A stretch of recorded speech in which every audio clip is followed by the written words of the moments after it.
Our first session of the day is the Cloud Security Alliance Innovation Summit. That's a mouthful. A unique event promoting the new innovative technologies created by startups and subject matter experts globally for securing cloud computing.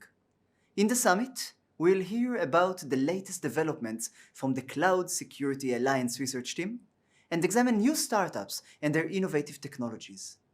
Let us welcome the moderator, Moshe Ferber, chairman of the Israeli chapter of the Cloud Security Alliance.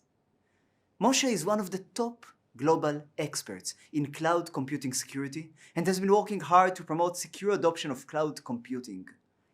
He has helped Israel's government and other bodies realize the best cloud policy for them. But most impressive of all, almost 1% of Israel's adults have benefited from Moshe's Together Alone project, which provides content for older adults through Zoom. Take it away, Moshe. Oh, hello and welcome all to the Cloud Security Alliance Innovation Summit. It's a great privilege for me to have you here. This is probably the fourth time that we are hosting the Cloud Security Alliance Summit inside the Cyber Week event.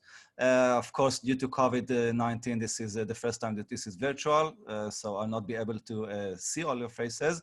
But hopefully we still have pretty good content for you guys. And this is the first session at the Innovation Conference, and it is my great privilege to present to you this big assembly of amazing founders that I gathered here.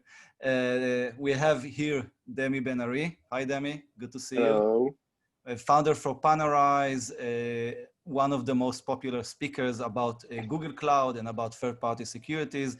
He's been everywhere talking about how to promote secure cloud adoption, how to do third-party security. So thank you for joining us, Demi. Sure thing. Thank you for having me.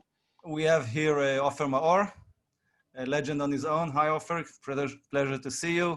Founder for Seeker that was sold for Synopsys. Founder of Hacktix that was sold to EY, one of the more famous application security guys in Israel. So it's a great privilege to have you here and learning more about MITIGA, right? This is your new current incident response startup.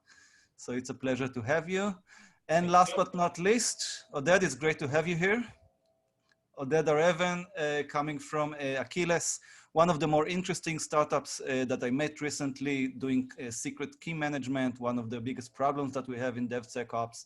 Oded is also a great guy, and I'm looking forward to hearing you speak. Okay, Thank you. Welcome. So all of you are here with me. I think I drew enough time so people can jump in.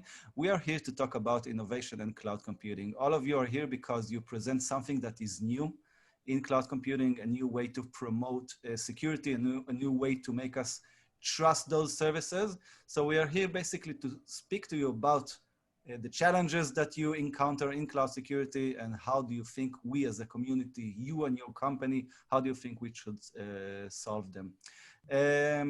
Last thing I want to add is thank you to everybody at Tel Aviv University for promoting Cyber Week, for helping us achieving this day, and especially the entire team of Gili, Karen, Liana, and everybody I forget. So thank you, everyone. Okay, moving on, diving in. Ofer, let's talk about cloud security and how is it different from traditional security? And more specifically, you chose to create a company that is doing incident response, and moreover, you chose a company to do cloud incident response. I mean, what is the difference between cloud incident response and traditional incident response? Why do you think it's such an item to create an entire company on top of it?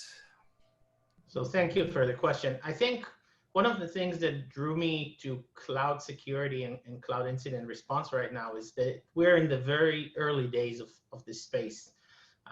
I've been doing application security, as you mentioned, starting 20 years ago, and it was early. And it's a really great time to join a space when things are still early and developing. And I think if you look at cloud attacks today, a lot of them are still pretty simple. And if you ask what's different, I think one of the interesting things is in a lot of ways, cloud attacks take us back in some ways to the earlier days of other attacks.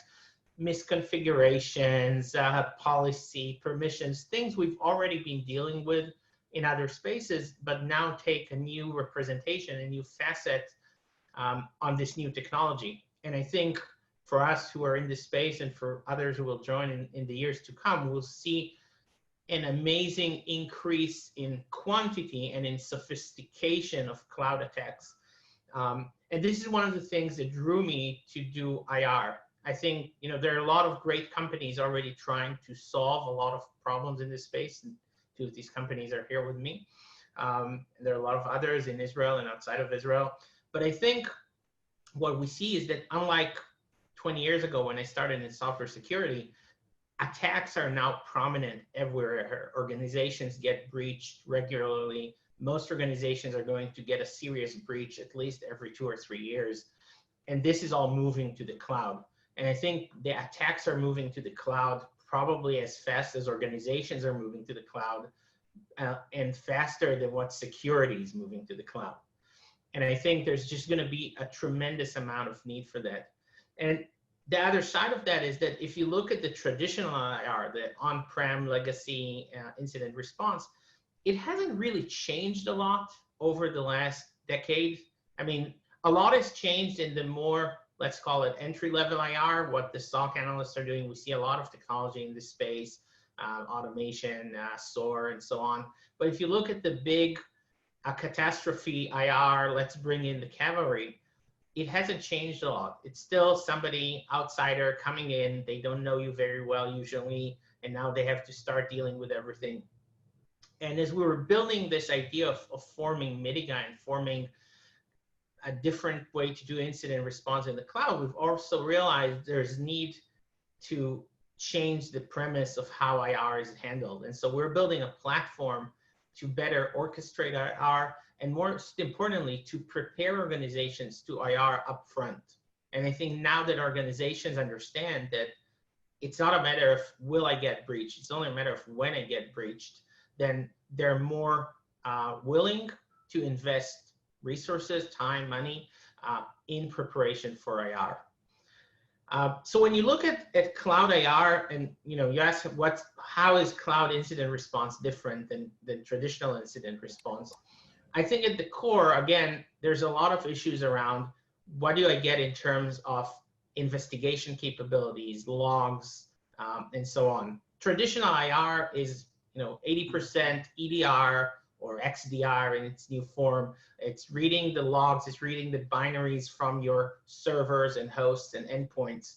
And always you have access to all of them, the server and host and endpoints, yeah. And, But cloud IR is a lot, it's a lot more diverse to start with. There's infrastructure, but there's the cloud infrastructure, there's the IS infrastructure, and then there's a lot of SaaS and a lot of interfaces. And what we see is that most organizations are completely unprepared for cloud IR.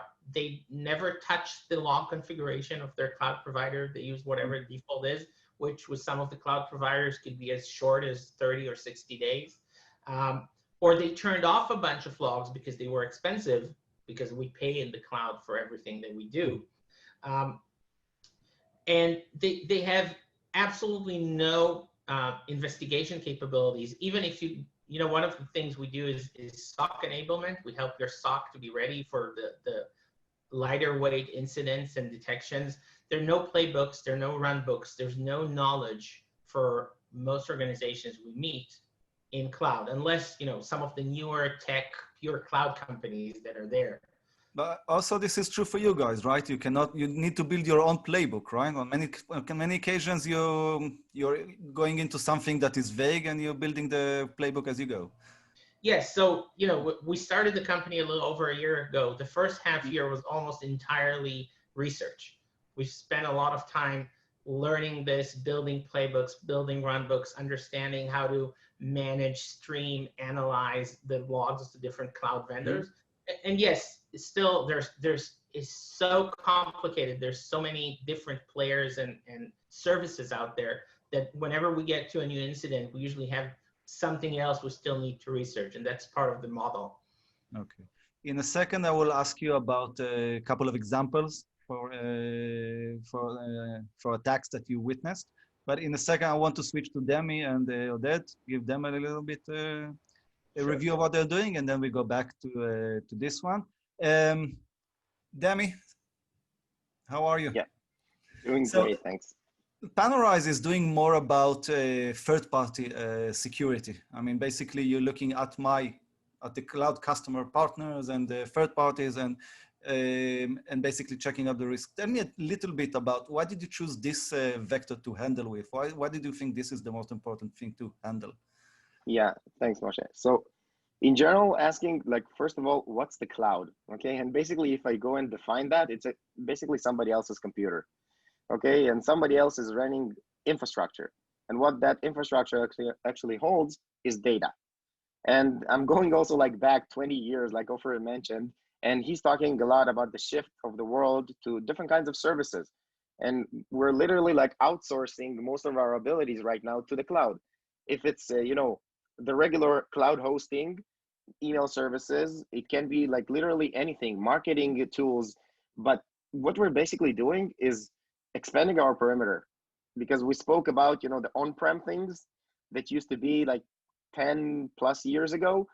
This literally like vaporized, because right now even the on-prem ones are starting to use a lot of like external services, and all of them are hosted on the cloud also.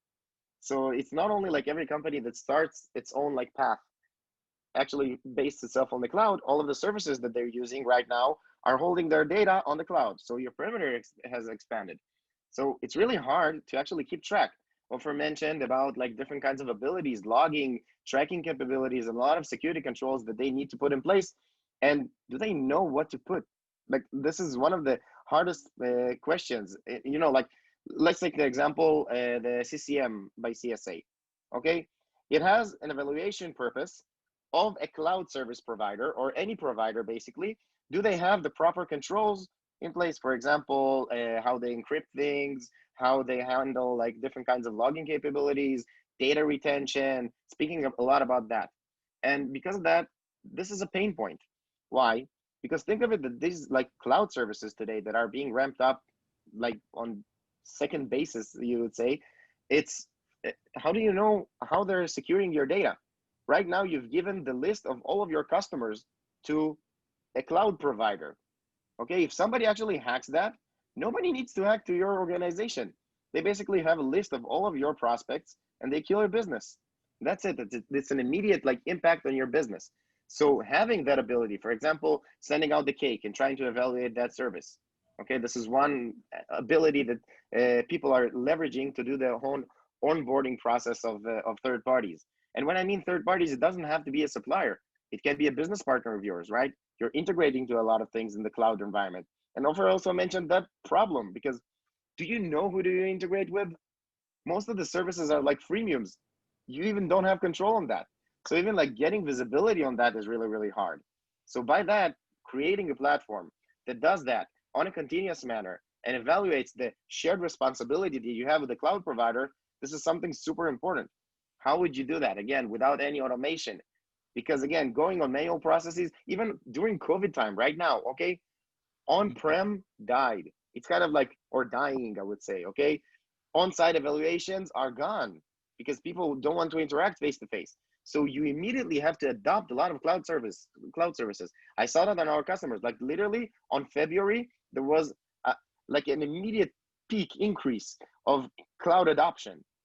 Zoom, like it skyrocketed, okay? All of the video conferencing, all of the services. Video conferencing, sharing, IP telephones. Everybody are working from home. How do you secure everything? Because usually, I would even mention on Oded premise, the secret management, okay? How do you handle login? Like literally basic things of logging in to different kinds of services that you have, giving permissions. It's hell, okay? How do you actually handle that? And again, think of it that the most common, even like small company, they have around like 300 of these services. Small company. I'm not mentioning even like large enterprises, which might hold like even thousands. We have customers that actually hold hundreds and thousands of vendors. You can't actually keep track on that if you don't have any automation, if you don't leverage the abilities and scaling of the cloud. Okay, and basically by that, you're kind of shifting and expanding your perimeter. So you got to have some kind of visibility and continuous monitoring on that. Because like Ofer mentioned, it's not if something will happen, it's when. Okay, and you want to be prepared for that when.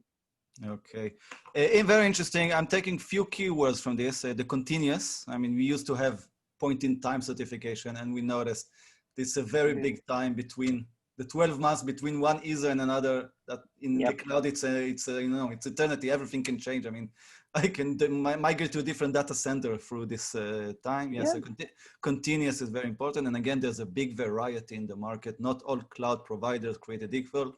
Not all third-party providers can protect your data, that's for sure. And the third takeaway from this is that supply chain is getting really, really important. I mean, most of the ways that we move into, most of the time that we see some kind of security incidents is coming from the third party, from somebody in your supply chain. Yeah, so later on we'll talk to you about more recommendation to companies that want to adopt secure third-party relationship. But I'll move on to Oded. Oded, good to see you. How are you? Very good. I just want to refer to something that Demi said. He said that the on-prem is dying. Well, it might be dying, but it's not dead for sure. And it's gonna take a lot of time until it's gonna be dead. And everyone knows it. You know, when not every company that is using, I don't know, Jira, Atlassian, whatever, or Salesforce, it doesn't mean that they use the cloud, isn't it? If they're not using their workloads on the cloud, if they're not using infrastructure as a service, then yeah, they're using SaaS, but it's not the same, isn't it? So that's one comment. And number two is about the supply chain attack. But maybe we'll talk about it later. But this is exactly where we started our company, from the point where you cannot trust your SaaS provider. You cannot trust your SaaS provider because of the fact that they are having your own data. And there are all kinds of solutions for that, by the way, in the market. There's the famous bring your own key, where they provide the ability to provide the encryption keys, like Office do, like Salesforce Shield, all of those famous things. Office 365 and the KMSs of the cloud service providers. And our core technology started exactly from that problem, where how can you keep encryption keys on the cloud without having the cloud provider or the service provider to have some kind of sharing mechanism on your keys. So that's just to start with. We'll later go to that, but basically this is our core technology to allow our customers to hold their secrets while we cannot access it. Yeah, Okay. Moshe, I'm with you, sorry. Yeah, no problem. Because you mentioned, basically asked my question. I wanted to ask you about DevSecOps and how are you helping to protect the new challenges that the new system, the new DevOps guys are facing. Yeah. So DevOps definitely a revolution in any given scale. However you look at it, we're talking about the last 10 years, 7 years, where you started to see developers develop very differently. You saw that in many different aspects, but I think from how we look at things, it's the infrastructure. You have CI tools, CD tools, you have configuration management, everything kind of changes. The IT becomes much more code aware and software aware. So this is obvious today. What we see in the last few years is also this major chaos when it comes to managing secrets, right? Secrets are API keys and certificates and tokens and passwords and credentials, encryption keys, signing keys, all of those that we might say that they were mainly used by human beings interconnecting with machines, but today you have much more machines that you used to have because of the containerization and the automation. So everything is kind of looks differently today when you have all of those trends meet together, the DevOps environment, where they are actually in charge to secure that environment. And when I'm saying DevOps, it's not necessarily just about the CI/CD process, rather than also being inside the production and to support the operations of the production and the security, obviously. So with that chaos of having those objects that are basically made in order to authenticate and authorize in whatever environment, right? It's not necessarily related to the cloud, but the cloud brought this major mess of where do I put the secret? They are too much. And the DevOps guys were very, very sensitive to be aware of the fact that if they had it within the on-prem, today when the perimeter is being broken, and then today you have your own secrets, much more of them, in an uncontrolled environment in the public cloud. So all of that like called for a new genre, for a new criteria, for a new category called secrets management, which is the ability to manage in a single unified platform all of those certificates and API keys and credentials and so on and so forth on one single repository, on one single platform, where we're specializing in interconnecting with all of the DevOps platform, from Kubernetes to Jenkins, CircleCI, Chef, Puppet, all of those major DevOps platforms, to include also homegrown applications with various SDKs. And there's lots of authentication ways that applications and platforms are being able to use in order to authenticate and to fetch those secrets, right? So you have the Azure identities and the AWS IAM. You have all of those identities by the cloud providers, but on the other way, you have the XAML OpenID of the human side, right? So humans can also use us as a password management solution, just like LastPass, what that says. But the major thing would be to provide, or is to provide, the service to machines and applications. Now, on top of that, we have seen, when we discussed it with our customers, that they were asking us, okay, so you're managing the secrets, that's great. You're being able to also create just-in-time access for credentials or whatever access that you need. Then it rings a bell. For us, it's like a zero trust solution. And then we said, what do you mean? And they said, well, you already have the ability to become a certificate authority for SSH, to provide SSH certificates. So why not providing end-to-end solution for that? Because you can also identify using XAML and identity providers. So we said, okay, sounds great. So on top of the secrets management solution, we have developed a suite of zero trust solution for developers access, for production access, work from home, and all of that very trendy thing. Then we saw that it's like there's a great demand in the market for that. So we provide it for lots of protocols, for SSH, for RDP, for Kubernetes control, also for SQL and for web applications. So everything is authenticated via XAML and OpenID, and the actual work on the resource itself is being provided using a just-in-time access. And for human interaction, it's also recorded. So in a sense, it's like a 360 around access and secrets. Okay, very interesting. The topic of secret management is definitely one of the more important. I recently heard an AWS lecture saying that, I think they said that 8 out of 10 incidents is about API keys being neglected somewhere, being sent somewhere. Ofer is nodding. No doubt. Yeah, Ofer will be able to also provide some data on that. But before that, there's a great research and famous one called "How Bad Can It Get?" That's a fully academic research. They were investigating the Git code repositories and trying to understand what is the most common secret out there, credential that is out there and ready to be captured. So API keys, definitely, this is the one. And that problem would be more and more worse with time, because that everything is today connected. More and more services and micro functions need to communicate with each other.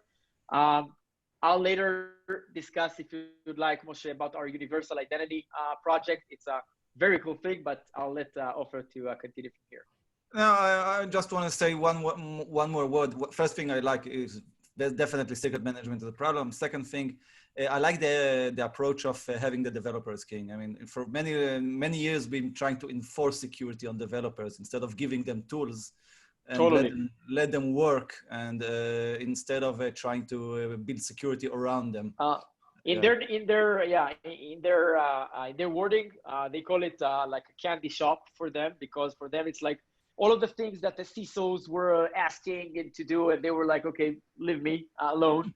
But today everything is API driven, and we provide it very, very seamlessly for them to use, and it's talking their language, and everything is SDK based, and so for them it's like great, because they're getting the certificate automations, they're getting the static secret, which is the key value, and they're getting the dynamic access to whatever resource that they need with whatever authentication that they want. Okay. I want I want to say something on this and maybe spoil the party a little bit because after having been 20 years in AppSec and trying to get developers to support security, I'm a huge fan of the DevOps and DevSecOps movement and giving more control to the developers. But what we see is that it's also creating a lot of mess and because not all developers, they all like the tools, but not all of them feel the same about how important security is or what is or isn't considered secure. And when we give them a lot of control, they make a lot of decisions, and some of them are not always the right ones. And that creates a serious governance problem for larger and growing organizations as DevOps is taking more control over security, and it's a big challenge. And a lot of the incidents we see are around things that developers did, not maliciously, of course, just unknowingly, but created a new challenge. So there's a trade-off. I mean, it's great to get the developers on board, but we need to give them the knowledge and tools and governance together with that.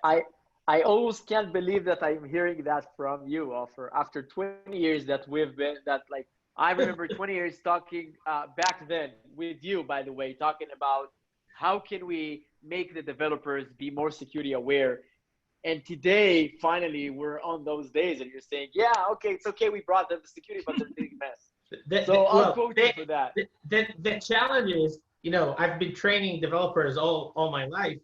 They become more aware, but it doesn't mean they have the responsibility and accountability to make the right decisions versus the accountability over go to time market. As the one that has the card of developers here at this table, give them the chance. They would amaze you. I think I see many companies approaching that they give they call it guardrails. I mean, they give the developers some kind of way to move in. They're guarding that they will not move to the sides. But there's nothing like a good hacking story to pop up the atmosphere. Ofer, can you share us a couple of stories that will show how cloud is different in terms of incident response?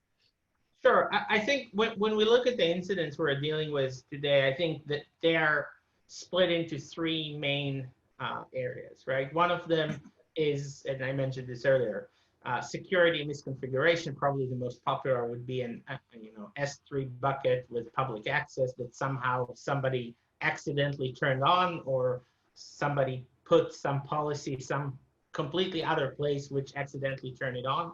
So that's one family of incidents. The second family is more around fraud, but it's just been growing a lot with all the cloud mail providers, which is business email compromise.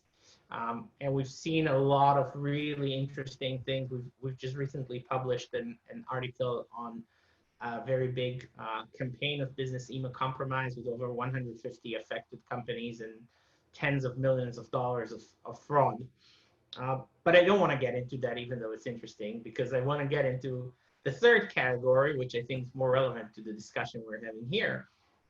And that is around SaaS, and specifically third is SaaS marketplaces. And so we see a lot of effort and a lot of attackers working now in the SaaS marketplace. So what is a marketplace? A marketplace is, let's say I have GitHub, and in GitHub, you can buy various capabilities from third-party providers that work directly in your code. You can do that in Salesforce. You can do that in Slack. You can do this in Office 365. Every SaaS provider you have today has a marketplace. And if they don't, they're going to have one soon. Monday's now launching theirs. Everybody wants a marketplace. A marketplace is the way for SaaS vendors to scale and grow and make money off somebody else. So we love marketplaces. And as a DevOps guy, marketplace is fantastic. I can get so many things done. We just set up a new contact center, a call center for MITIGA. We hired some third-party company, and they immediately offered Slack integration into our Slack, and I get to launch their app, and it just requests this small permission to read and write from all our Slack channels. Of course, I said no, and we found another way to integrate, but most people are not there. So we recently had a customer that got hacked through GitHub. What does it mean? one of their developers, great guy, wanted to try out a static analysis software or static analysis capability for security, by the way, right? Great. And they enabled on their GitHub repository this third-party app. And that app, naturally, because it does static code analysis, needs permissions to the code. Read-only permissions, still permissions. And this company got hacked. The provider, the static analysis provider, got hacked. They got hacked through a spear phishing campaign, and the hackers got their OAuth token to GitHub, which they used to get access to all the code of all the customers who used it. And by the way, this customer, they weren't even using the product. They just did a pilot. It wasn't a great product, so they stopped using it, but the permissions were never removed. But the permission left and the OAuth token left. Yeah. Yeah, and so the attackers got access to their code. Luckily for these guys, that was the impact, but I'll get to that in a minute. But we've read online on other companies who were affected by a similar attack where this was used to get secrets from their code, or that's just what you're trying to solve, and with their secrets to get their data. So one of the more famous attacks in using this method was the Dave.com attack, where they got access to 7.5 million records and a lot of mess. So what we had to do with our customer, though, right? We knew their code was removed. Was accessed. So we now had to spend with them a lot of effort to make sure that none of the secrets that were in their code was actually used to access their systems. So we went through their entire code. We found all the secrets.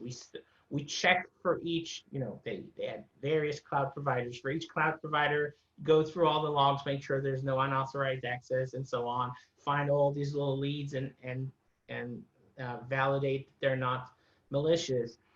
But it's interesting because they've been going, and again, then I think you'll find that interesting, they've been going through a process of removing a lot of their secrets from the code and replacing it with secret management. But guess what? GitHub has history of all their code, and you get all the secrets there. So when you remove a secret, you should probably also change it so you don't have something out of date there. And so it was a really interesting experience. Luckily, again, for them, we came in early enough, and together with them, of course, we changed all the secrets and everything. And so they didn't suffer any major breach because of that. But this is going to be happening in more and more places. We've seen another attack.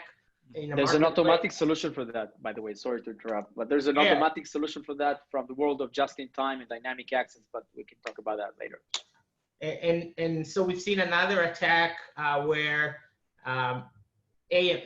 community AMIs on Amazon were used to insert crypto miners into environment. And Windows 2008 server, a lot of the more bigger, slower organizations are still using Windows 2008. They need a cloud instance. There's no official support for that anymore, so they have to download a community AMI.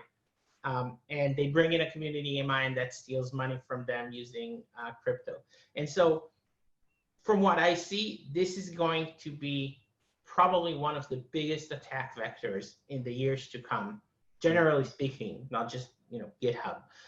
It's going to be the marketplace's attacks. Organizations turn on dozens of applications on their marketplaces. And Demi, what you're doing with third parties is going to be a big help in addressing that. Yeah. First of all, very interesting. Very interesting. The lessons learned in blood, the changing the code when you migrated from the old versions. Definitely so. Demi, what would you say to companies that, somebody is listening, is now thinking about his 1,000 third parties, his secrets? I mean, what recommendation you give your customers about making their data secure? So in general, I couldn't agree more with Ofer. Like these whole pluggable marketplaces, which seem amazing, like saving time and everything. I am so paranoid about them. I'm even like managing our third parties through our own platform. And every time that somebody asks me access to our Salesforce, to our Slack, to our anything, like, I'm super paranoid because right now you're literally giving them access to everything and you don't even have control on that. Like what you mentioned was super funny. They just had a trial. Okay. That's it.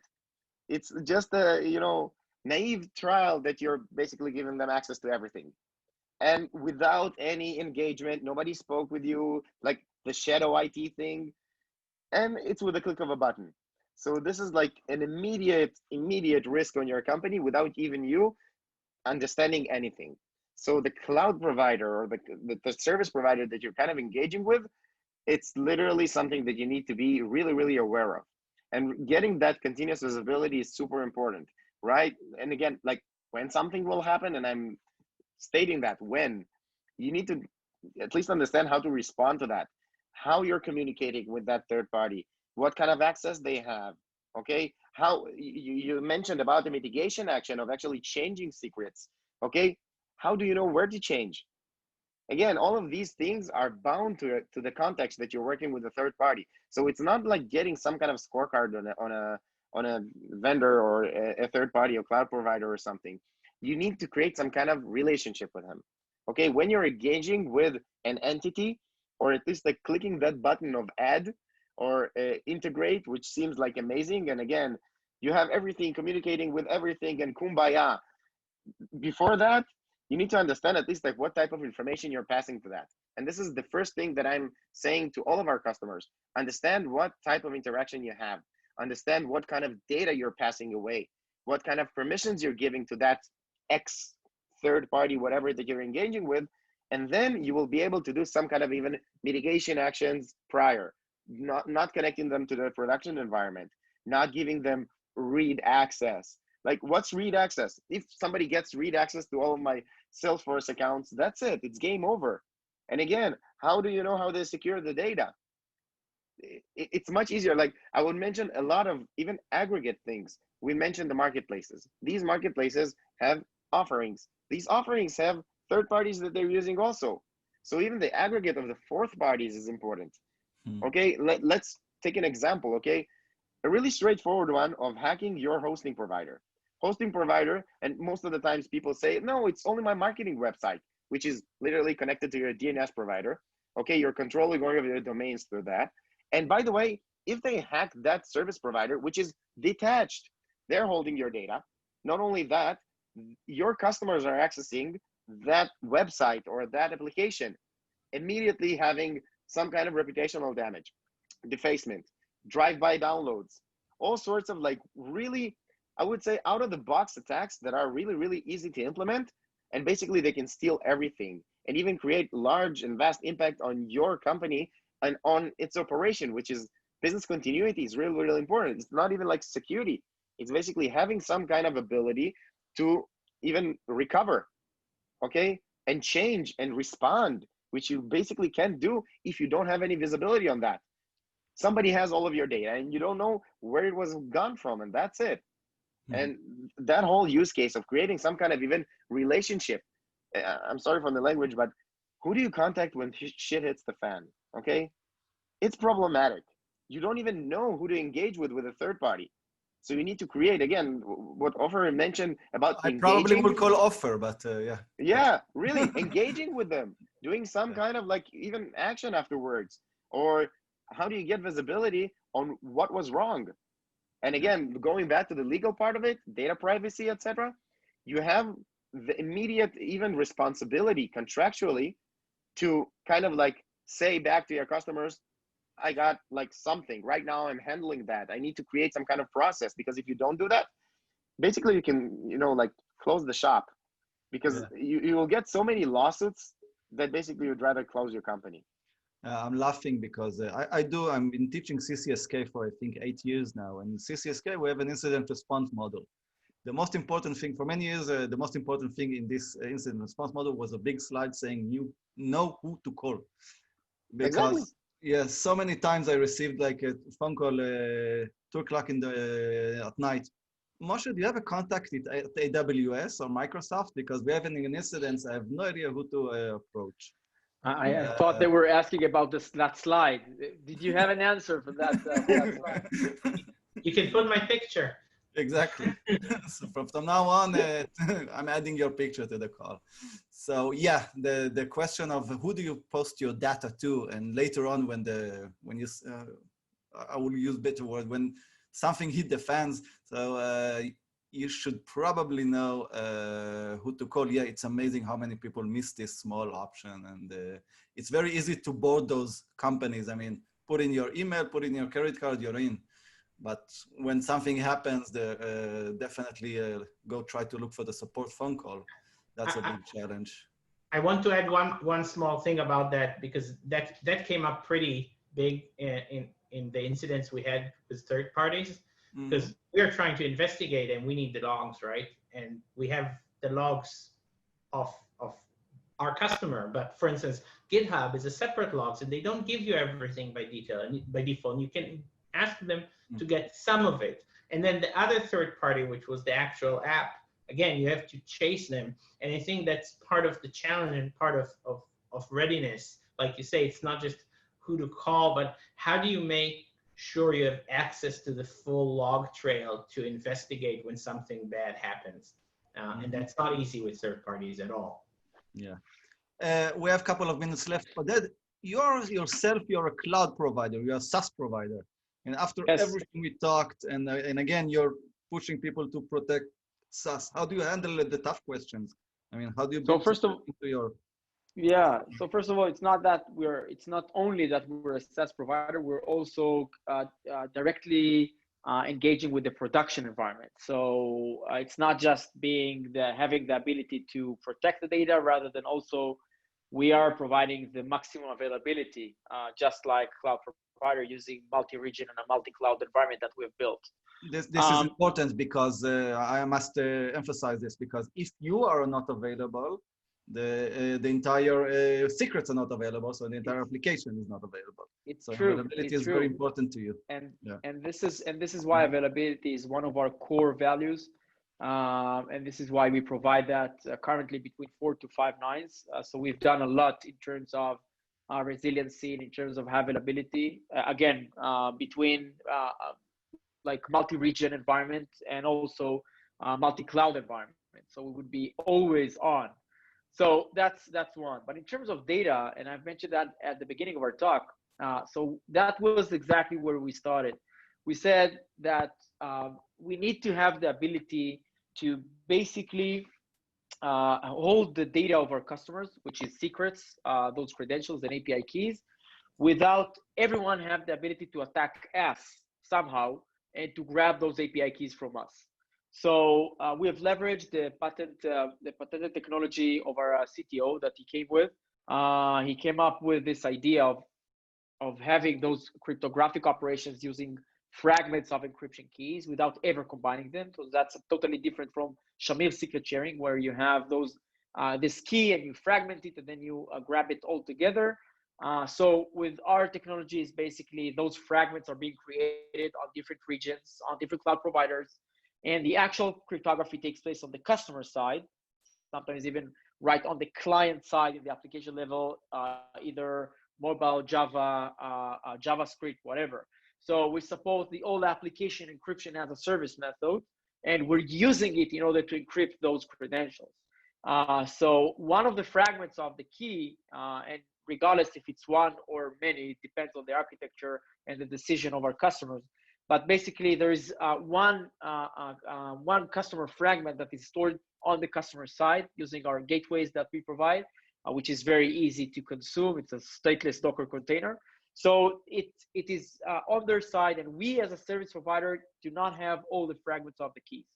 So the fragments are never combined, plus we never have all of them together. So it means that every data that is being encrypted or decrypted, we cannot see its value no matter where in the process.